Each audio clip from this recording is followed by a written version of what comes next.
viewer contributions make local programming possible on WNIN. Become a member of WNIN with your contribution so we can continue to make this programming available. Visit WNIN.org and click on the donate button.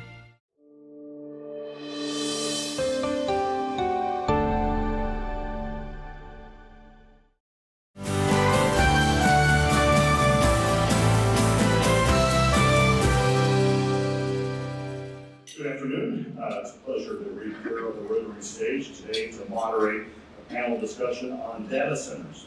Since data centers are increasingly in the news, many people have asked me why data centers are needed and why we need more. Good questions.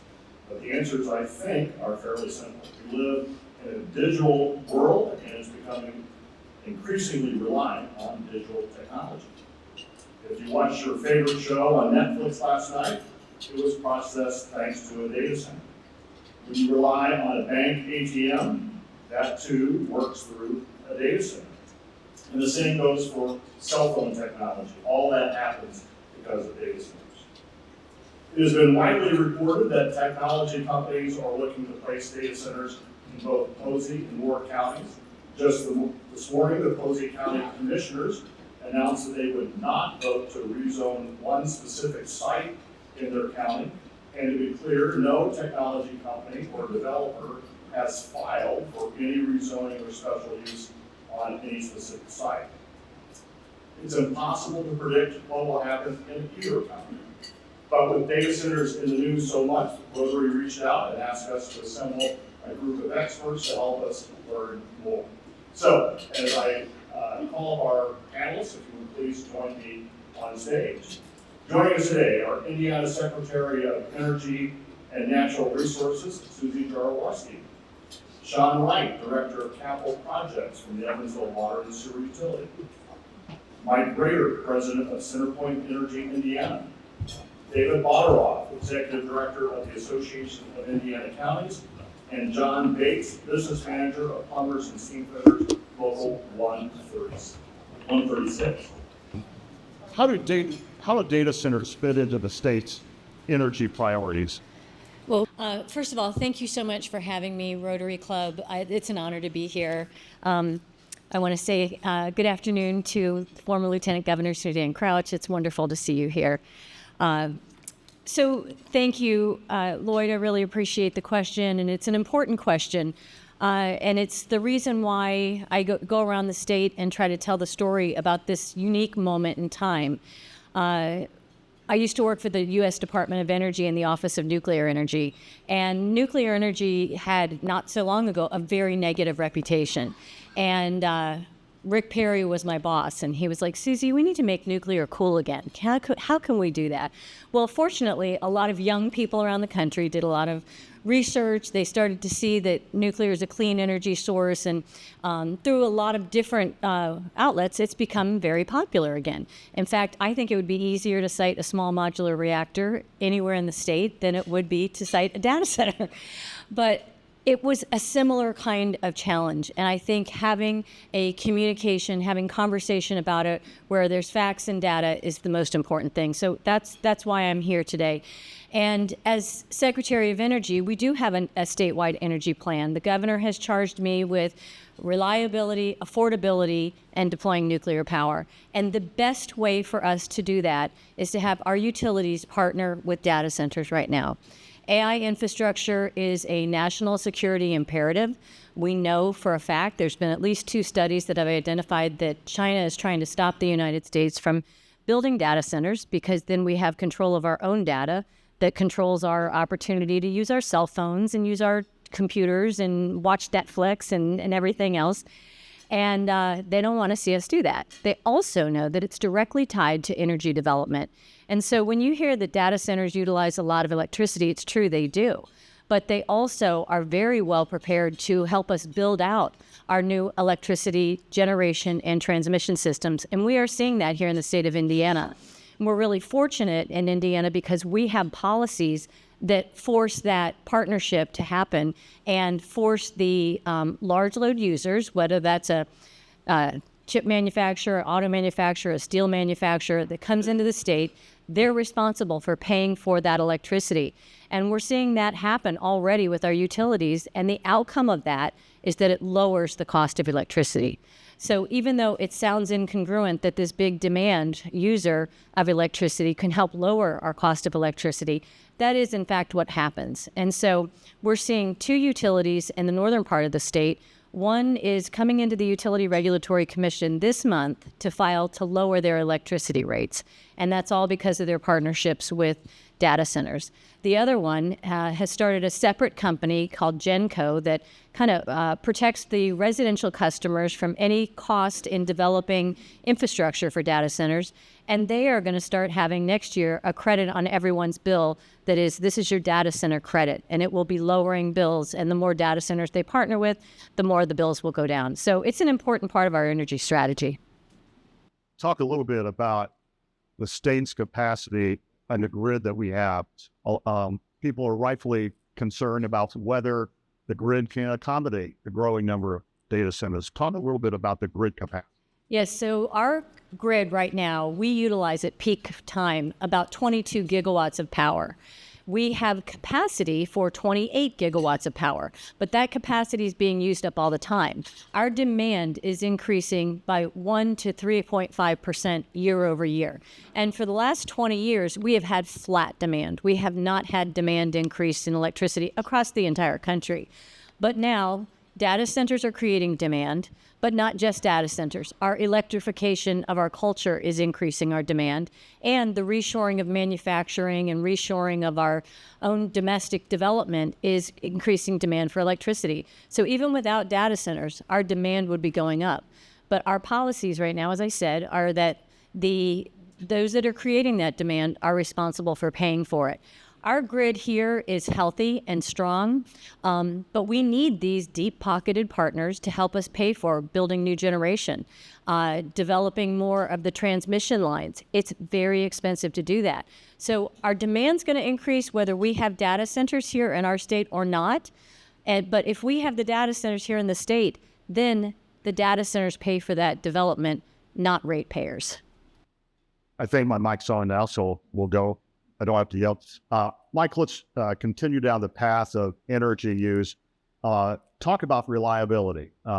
People who are concerned about data centers often talk about the reliability of getting the power they need for their lives.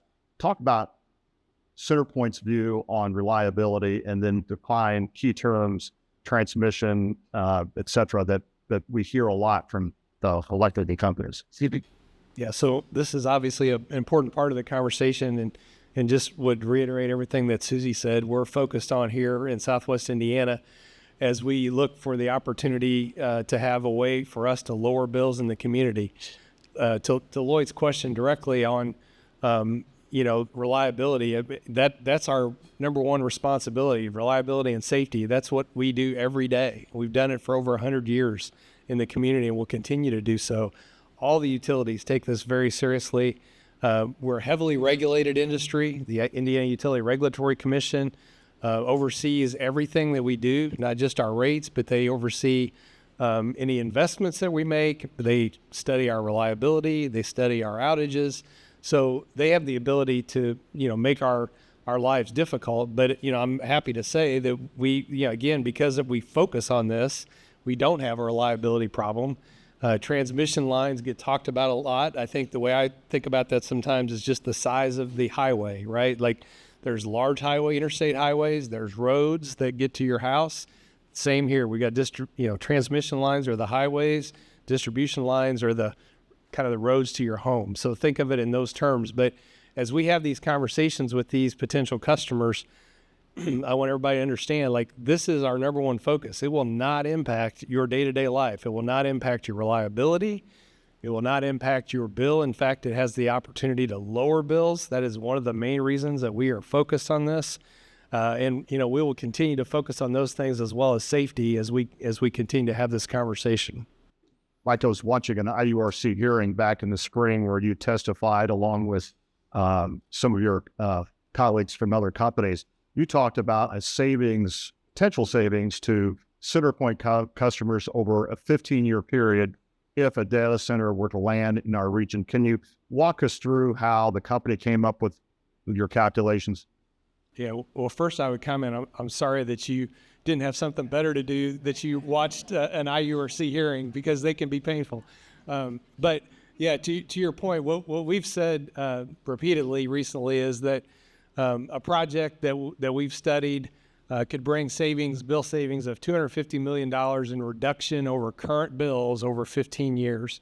The way we do that calculation is we look at a potential phase of a project that we've studied and are actively talking to, and try to calculate what the shared savings would be for existing customers.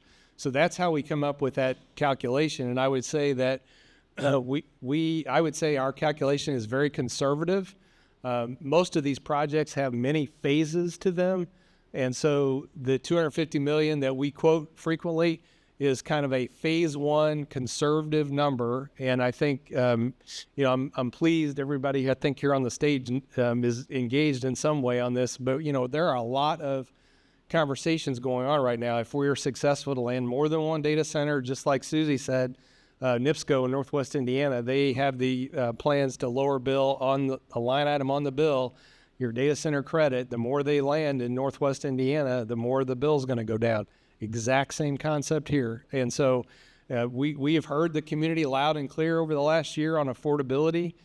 We are continuing to work on that, but there's not a better solution to affordability than being able to land one of these data centers and immediately lower bills when they come online. Like, let's say a technology company wants to build a facility anywhere in the region, in your service territory, and there needs to be an upgrade of infrastructure to get adequate power to service that entity. Talk us through who pays for that and what that process is like. Yeah, good question. The simple answer is the customer will pay. The new customer will pay 100% of this infrastructure. Existing customers will not pay for that infrastructure. And this is one of the, I think, misnomers that's out there on social media. People assume their bills are going to go up. That is not the case. Suzie cited 2 utilities that are lowering their bills. They've already filed.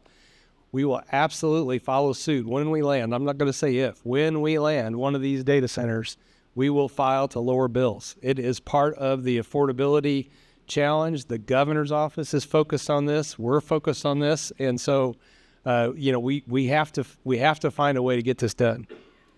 Shawn Wright, Director of Capital Projects for the Evansville Water and Sewer Utility. And just for the record, we know of no proposed data center projects in the city of Evansville, but Shawn is a wonderful resource and has agreed to help us on panels in the past.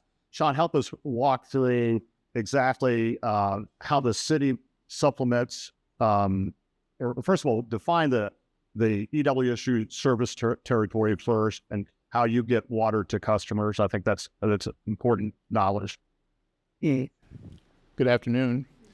Glad to be here. Always glad to speak about Evansville Water and Sewer Utility. Most people don't realize our service territory is mainly Vanderbilt County, but we supplied Gibson, we supplied part of Posey, part of Warwick. We're always looking at how we can future expand the utility. We have about 75,000 customers, more than most people realize. We're a larger utility than what most people realize. And then the city gets its water from the Ohio River, but recently the city's announced it's exploring other sourcing options. Based on that, the city or the region must really have a pretty active and robust aquifer. Can you speak to the availability of water beyond just what we know is in the Ohio River? Great question. Once again, Evansville being built as a river town. One of the great things about the rivers, we have been studying because of the PFAS regulations, trying to find a way to limit PFAS in drinking water. One of the things that we found was a way to blend groundwater in the area with our current surface water treatment facility. With the ability to blend, if we can get to the right numbers, we can create a better product without having to do a lot of chemicals or whatever. So we're trying to take advantage of what Mother Nature had already given us. What we have studied over the last couple of years is that we found that there is a very large aquifer sitting underneath the city, and that's what we plan to tap. It's actually a lot of Vanderbilt County. I recently visited the new Carlisle AWS site in northern Indiana. And one of the things I was surprised at, and I think it drives home the point that no two data centers are alike, that facility, and it's very, very large, only uses water for cooling 2% of the year. So I think that's an important fact for us to all understand. It may be different here, but it may be different somewhere else. So just an important point that no two data centers are alike. David, I want to get to you. You have seen communities benefit financially from the placement of data centers. Can you speak to what you're seeing in terms of how counties and towns and cities and school organizations are benefiting? Sure, and thanks for the invitation to be here. It's my pleasure. Again, David Bottorff. I represent the Association of Indiana Counties, so we represent all 92 counties in the state. And one of our primary duties is to educate our members on new trends, and data centers appear to be a new trend, but really they've been around for a couple of decades. The difference we're seeing now is how large scale these facilities are. So they can be very good customers and good partners. We're seeing this evolve in the last couple of years where no longer are counties trying to incentivize them to come to their community by offering abatement. These companies are wanting to come to the county or the community. They want to pay their property taxes, and they want to pay a little bit more. So we're advising counties to take a look at the data centers, to adopt local ordinances on items that they can control, like noise ordinances and setback. Water usage we're a little bit limited on, but the counties can require through their ordinance to have a closed loop water system, which minimizes the water that these facilities will use. But I want to get to Lloyd's question. We're seeing these partners come in, as I mentioned earlier, not only paying their taxes, but paying additional money for the school corporations, maybe some quality of life issues for some cities and towns, or the county. And so, again, with the Senate Bill 1 passing and the controls on property taxes that local units of government are seeing, going forward, if we do not grow our tax base by having more assessed value come into the taxing district, we're not going to have new money. That's just the way Senate Bill 1 works. And so the one thing that's appealing about data centers, I think, are the huge amount of assessed value, and they do not require a lot of services. Like a housing addition would require new school buildings, perhaps a renovated school, more school buses. The people add to the demands, whereas data centers, really it's a lot of assessed value, and the demand on services are really minimal. So I think there's a community up north, in Hobart, I think the town's entire budget is $20 million. Their first payment from their data center is going to be $40 million. And they're going to get that payment for several years. So again, I think this is an economic development opportunity that counties should look at. We're a huge advocate of local control. We want this decision to be made what's best for the community, no doubt about that. But we do want our members to be educated on the potential benefits of having a data center in their community. Well, it could be lower taxes and, again, additional projects that these companies are willing to fund to help the local community and to be good partners. Let's talk a little bit about philanthropy. I know you've seen what some technology companies have done around the state. They're not just coming in and providing an influx of revenue to local government leader or local units of government, but actually to nonprofits as well. Yeah, they're great partners. They want to help the community out. They understand that in some communities they're not wanted. And so they're willing to really partner up with the local units of government and the nonprofits to provide so that taxpayers and residents see that tangible benefit of these projects. And so, again, we had a county supervisor on a call a couple of weeks ago with county commissioners in Indiana, Loudoun County, Virginia, known as Data Center Alley. They have over 250 data centers in that county. Admittedly, they're not to the volume that we're seeing today, but you can look through their on their page. Their property taxes are about 25% less than all the surrounding counties, and they have well-funded roads and well-funded schools. So they do bring a benefit to the community, and again, they're willing to pay their taxes and contribute more if desired. So the county and the cities or towns should really push them to try to maximize the potential revenue that they're willing to give to the community. John, I was amazed when I went to the new Carlisle facility. Again, it's very large, but at the height of construction, more than 4,400 construction jobs, and then 935 permanent AWS jobs today, and an equal number of contract employees on that site. From your dialogue with your colleagues in the building trades, what are you hearing about job creation, both in terms of construction and long-term after open? Yeah, thanks, and I appreciate being here. Is this on? Okay. I appreciate the invitation today. These facilities have been around for 30 years, and our international, the UA, and the building trades as a whole has been a part of these for the 30 years that they've been around. So when they say new technology, it definitely has evolved over this 30 years to where it's safer, but it's something that's been around that we've been a part of. At the height of construction, depending on the size of these projects, I mean, you're talking about thousands of construction jobs. And when we get to the hyper data centers or the campus data centers, you're talking thousands of construction workers for 10 to 12 years, like what's going on up in Fort Wayne right now. So, we hear that a lot of times, well, those are temporary jobs. Well, everything that we build in this community that we built for 25 years is temporary, but then we maintain it. And so that's what we want to do afterwards is we're going to maintain this. We're going to do the service. We're going to do the retrofits. We're going to do renovations. Building 1 in Fort Wayne for Google just got turned over. At peak, it was 350 pipe fitters, 2,000 construction workers altogether. After they turn that building over, there's the UA has 20 members that are in there that's going to stay in there. There's 19 of these buildings to build. And so it doesn't just affect the pipe fitters, all the crafts of the building trades. It's really, really good work, and it's how we're going to be able to grow our apprenticeship programs, continue to grow our memberships with this next generation. I can tell you just every day there's another one coming out. Fort Wayne, South Bend, Indy's got 3 that are getting ready to go, all under PLAs. Paducah just announced one last week. Madison, Indiana, everybody around us are building these things, and it almost feels like we're going to get left out if we don't do something. You sort of touched on this about attracting new young people into the trades.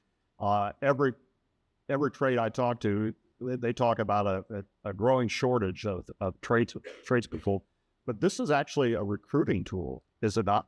It definitely is. Yeah, this is good work. This is chiller work. This is not going to a coal burning power plant every day or going down to Sabic. This is good inside work year round. It's definitely attracting people, and I would like to. I've been a pipe fitter for 25 years. When I went through high school, it was, hey, you need to go to college. The school systems are getting a lot better now with, hey, there's another option if college isn't for you, the skilled trades. And so we're getting more funneled towards us. The more work we have out there, the more opportunities we do have for these people. But this is the next generation of what's going on. And we had a state pipe trades meeting last week. All the business managers were there, and just the amount of data centers that they're building all over the place, it really does feel like southwestern Indiana is being left out. And Secretary will talk a little bit about economic development. And just as a preface, people ask me why EREP is involved in this conversation at all. But we are, just as a reminder, the Regional Economic Development Organization. So our role is not to decide whether a data center goes anywhere, but our role is to help create an environment where people want to invest in our region. So that is our role. We don't get to decide. Commissioners and mayors or wherever a jurisdiction might consider one, that's their job. But I'd like to talk about how you see data center placement in Indiana being an incentive for other investment beyond high technology around the state. Great question. Thank you for asking about that. And the vision for how we are looking at it from a state perspective, first of all, the governor's been very clear that Indiana is open for business with data centers, but he also said there's 3 very specific things he expects from them. for them to pay 100% of the electricity, for them to hire Hoosier workers, and for them to be good community neighbors. And not every community is going to want to have this kind of development. And we are going to do things differently than what Virginia did. Virginia was at the very start of it. They were at the epicenter of developing data centers. Dominion Energy did a great job of building it out. But now they're kind of tapped out. And they are dotted all over the landscape. We don't want that in Indiana. I don't think that fits our culture. I don't think it would work well with our agricultural landscape. And it's not what the governor's vision is either. But we also are not going to be Texas, where Texas is building an 11 gigawatt power center to power data centers. Our vision is to develop these energy and industrial hubs in places that want to develop those communities, that want to welcome those jobs, and that end up having a great ecosystem around it. And so the energy industrial hubs that are being envisioned in Indiana, where those communities would see some extra kind of benefit for having that kind of development there, and we'd have 3 to 5 gigawatts of power, and then 1 or 2 data centers, and then maybe an industrial manufacturer. Maybe it's a chip manufacturer, maybe it's a steel manufacturer, depending on the community and where it is. And so those energy industrial hubs can be a way to do your planning in advance. And then it's just like when we see like Crane naval bases there, and then Westgate developed, and then you see all the businesses that want to support that industry starts to come along. And so that's what our vision is. That's what we're going to be working with the legislature on, creating incentives to kind of develop those plants. And in terms of the energy source, we are an all of the above energy state. And so the fastest way to get electricity right now would be to build some solar and battery right next to it, and then build a natural gas plant, and at the same time build a nuclear plant. And so now's the time to have these deep-pocketed partners pay for that infrastructure that we need anyway, and move in that progression of large-scale, robust, dispatchable energy for those kinds of hubs. David, you sort of touched on this, but I'd like to take a little deeper dive on this. I've heard you say several times that you're sort of neutral. Correct. You're not an advocate and you're not an opponent of data centers, but that you certainly see the economic benefits, but you also understand, as do I think most of us, that proper guardrails need to be in place that should be set by each respective community. Can you speak to what you have seen around Indiana in terms of regulations or requirements for data centers, whether it's setbacks or lighting or whatever? Right. Again, we're strong advocates for local control, be either this project or housing or any kind of other development. We always want the community to have input and decide the fate of their community, what it's going to look like in the future. Now, for data centers, again, we've been studying a lot Loudoun County, Virginia, since they've had them for, like, say, 20 years. And their standards have adapted over the years based on new technology. And so we're seeing a lot of communities say, if you come into, they adopt the ordinance early. If you're bringing a data center in here, you're going to have a closed loop water system. We don't want you pulling all the water out. We're going to have a setback rule. We're going to have a noise ordinance. You're not going to be able to hear, whatever the standard is. And there's many ways you can minimize the noise if there's any that's generated through building berms around it, and then limiting what type of energy they're using. Again, sometimes they'll want to use a generator as a backup, and you want to limit that to make sure that that generator is not on too often, that they're only using it in an emergency, and that perhaps they're testing it once a month. But all these issues, the county or the local unit can control by adopting ordinances early. And then it's not a negotiating issue when the data center comes to the community. You've already got it pre-registered. So they know not to come and ask, this is the noise ordinance we want. So if the community adopts that early on, the companies will adapt to the development and meet it, and it's not a negotiating point. So we think that's really the way the community should go forward on this. I know there are some communities who are studying them. They're doing temporary moratoriums. I think that's understandable to a certain degree, but what we don't want to see is necessarily outright bans, because we do think this is a limited opportunity. Technology will change in the future. They won't need these bigger warehouses probably. somehow design computer chips that don't use as much electricity, that don't generate as much heat. And so I really do think communities should be early adapters of the ordinances we're talking about. And that way it's just not a negotiating issue, and the community knows there's going to be limited places where these facilities can be sited. So, Mike, can you talk about best practices that you have seen in your industry that CenterPoint to utilize if a technology company were to place a data center? Yeah, for sure. Just one other comment on the ordinance discussion. Like Lloyd, I've had the opportunity to tour one of these, and from the noise one kind of makes me laugh a little bit because this was a very large data center, and the only way we could even try to listen for the noise was to turn the engine of the car that we were in off. That's how quiet it was. It was much quieter than the car that you drive. And like, there's so much misinformation out there about noise and all the things. And so like, I find myself wishing that everybody could literally go tour one, because it just would bring, I'm confident, a different perspective of all the things and the distribution centers that are seated around the state. They look just like a warehouse on the west side of Indianapolis by the airport, or a distribution center that sits out on Highway 57 here in Evansville. That's what they look like.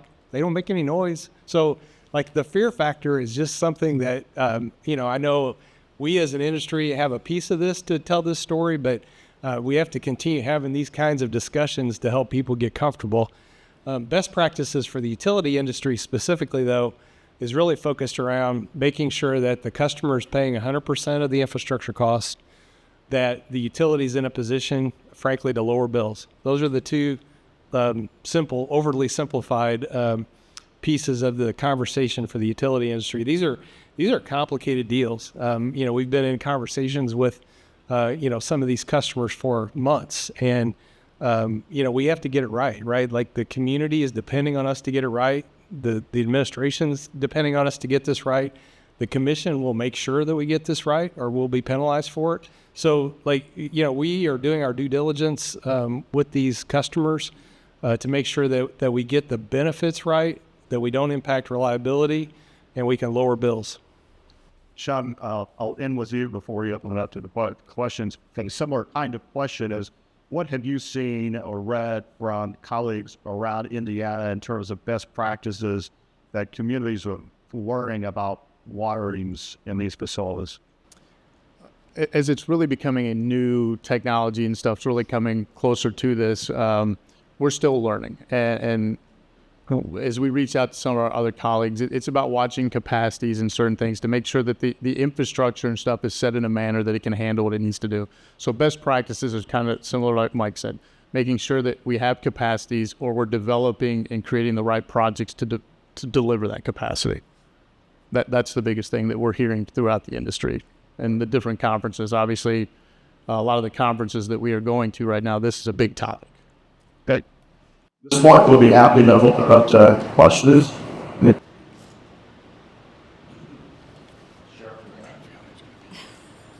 What about air quality? Air quality. So going back to something that David talked about, the air quality has not been nearly the issue that people thought it was going to be. And so in communities, what we're trying to encourage communities to do that are curious about this is to set their standards, like David was talking about. And these are becoming known as community benefit agreements. And so there's one that DC Blocks has just developed, and they call it a consumer protection pledge, that the data center company has already agreed in public on this document they have, and you can look it up, where they will be testing all of the air quality on a regular basis to ensure that it's not making any impact. And so that's what I would suggest, is that if a community is concerned about air quality, that you can have that pledge in advance. You can have, these are our expectations, but I can also tell you that the Indiana Department of the Indiana Department of Environmental Management is in our vertical. They hold data centers to the same air quality that any other community industry is going to have. And so they act as the regulator, they monitor that, and a data center cannot be out of compliance with their air quality permit. And that's a regular part of the process that every industry follows. Same with water, same with land.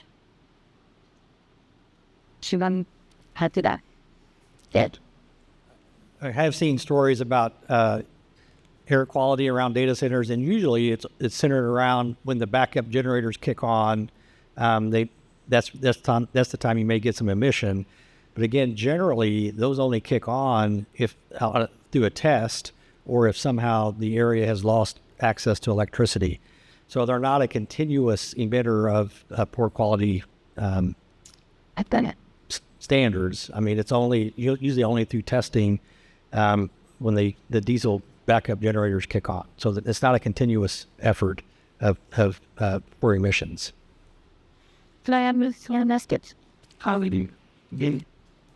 Just quickly, the backup generators also traditionally have been a lot of diesel generators, and that's where that concern comes from. And it's true they're only used on an as-needed basis. But now also even Caterpillar here in our state is building natural gas generators that are backup generators for data centers.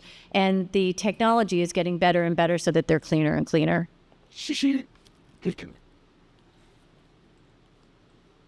Undoubtedly, the use of data centers require additional power to support the operations. Has the state or CenterPoint considered incentivizing individual consumers to install solar panels on their residential and commercial structures as a way to offset the demand, thereby freeing up great capacity to support the data centers in the coming? Well, I'll speak for CenterPoint and I'll comment on the state policy. So we have our own energy efficiency programs that our customers can take advantage of that help drive down the bill and have demand response incentives for customers today. Like we've had that program for years, decades. And so that's one piece of this puzzle. And certainly solar is a solution that customers can opt into on their own if they choose to do so. The kind of the net metering rate that customers get paid back, has varied, and that's been a public policy debate for years in the state. And so, some, I think, residential customers feel like they should be paid a higher amount for their solar power. And that's a kind of a policy debate for the state. And then I think the statewide energy efficiency program, like this is part of, on the hottest days and the coldest days of the year, this is part of what our regional transmission organization, which is the acronym's MISO, headquartered in Carmel, they call on these resources as needed to take some of that pressure off. But some of these they're important tools, but the amount of energy we're talking about for these data centers, they require transmission upgrades, generation builds. It would be very difficult to scale it at a residential level that would help offset any of the power needs of some of these data centers. For your thoughts? I think that Mike had a great point, and it's true. The energy efficiency programs, I'm glad you brought it up, because the energy we don't use is the cheapest way to save energy and save money on energy, and both are really important. And so we do reinforce the need for energy efficiency programs. They are effective. In fact, we have a new program called the Energy Savers Program that's federally funded within states, and it's administered out of the Office of Energy Development, and it's helping to save a lot of electricity. And what they also will do is help lower and middle income housing. If you have a house that needs weatherization or energy efficiency help, that you can get help and do a full house evaluation and get discounts on the things that you need to make your home more energy efficient. We have over 1,600 homes that are in that program, and they're lowering their bills by about 25%. So that is an important savings. But as Mike said, the data centers are such a large development and large user that wouldn't really offset it enough. But it's an essential part of the strategy. Thank you. She can't hold it for you. What is the market for all of this AI? Are they meeting a demand that already exists, or trying to create a demand that they feel will come? They're popping up all over the state. That's a great question, and I think the answer is both. I mean, I don't think anybody can really identify what the demand is going to be for AI. We have not even scratched the surface of fully adapting it. And there's a lot of fear about AI. I think I've heard people coming out of college saying, well, I was told that AI is going to take my job away. And truly what I'm seeing is out of practice as we're starting to utilize AI and be trained on it at the state of Indiana, is that people are just getting smarter in their jobs. And it's a tool just like the internet. And I mean, I used to never use AI, and now I don't know how many times a day I use AI, and it just makes things go so much faster for me, rather than having to start from scratch on, writing a letter or developing a plan, and I can call on my AI tool and say, what are the very best energy efficiency programs across the United States? And then you have that information just right away. And so I think the demand is going to continue to increase, and we're not trying to push the use of it just to build the data centers. It's more that our use of information is just exploding and really going to continue to increase. I don't know if anybody else wants to comment on that. I would agree, and just go back to really Lloyd's opening comments. Like, one of these data centers, when you see the list of their customers, and you're like, oh yeah, Netflix, oh yeah, Facebook, like all the things that we use every day rely on this technology. So, at least for me, things I take for granted, but it's all part of demand growing to require more of these units.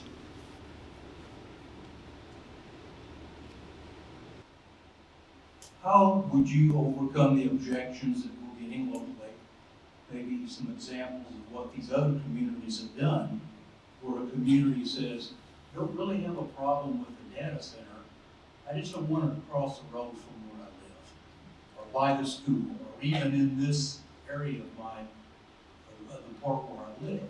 It's great, but let's put it out in the desert someplace. But what do you do? How did these other folks David probably felt the same way? He's got one. And again, that's why that's why local control is so important for our members.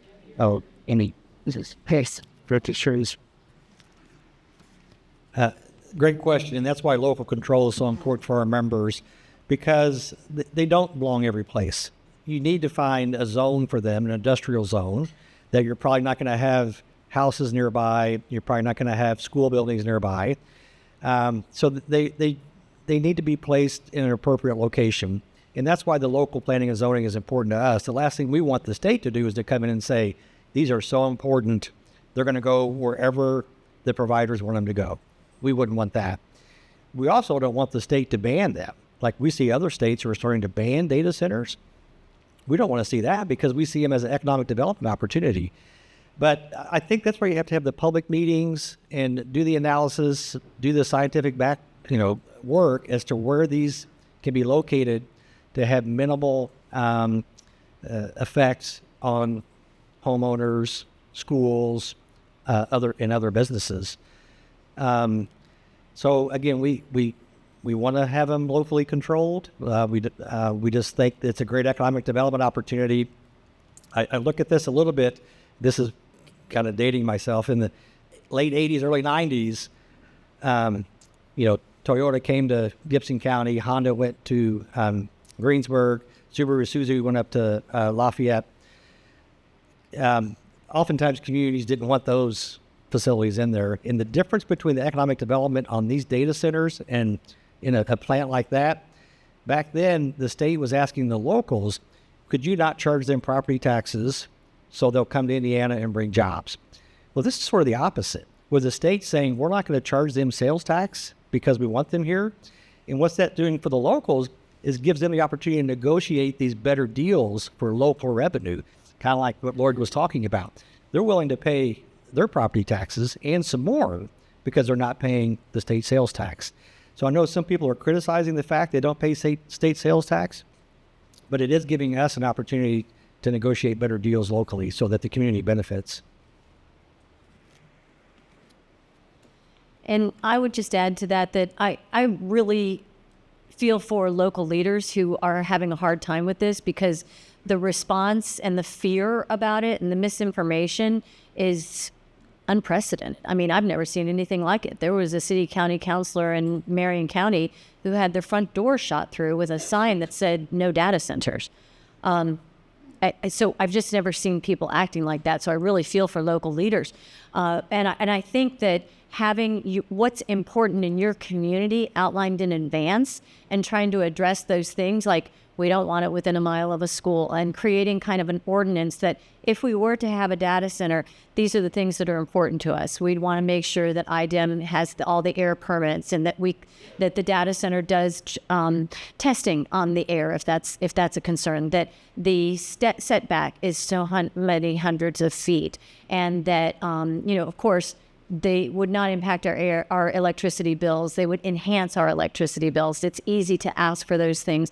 And then whatever is important to your community, like LaPorte is very proudly a Microsoft community, and they're putting almost all the community funds into their education program. And I can't wait to see what that's going to look like. And David talked about Hobart. They got a check for over $40 million the other day, and we'll continue to get those every year for the coming years. But around that kind of economic handout or partnership incentives, I think outlining in advance what's really precious and important to your community is a good way to help show the community that we're thinking through this, be part of the conversation in advance if this does decide to come. And then I hope that the state can give some support to local leaders, because you're right on the front line and nobody else has that kind of responsibility. But I would also encourage leaders to do what you know is right for your community and be strong and stand up for it, and don't let the fear and misinformation sway you from what you really feel is the right thing to do for your community.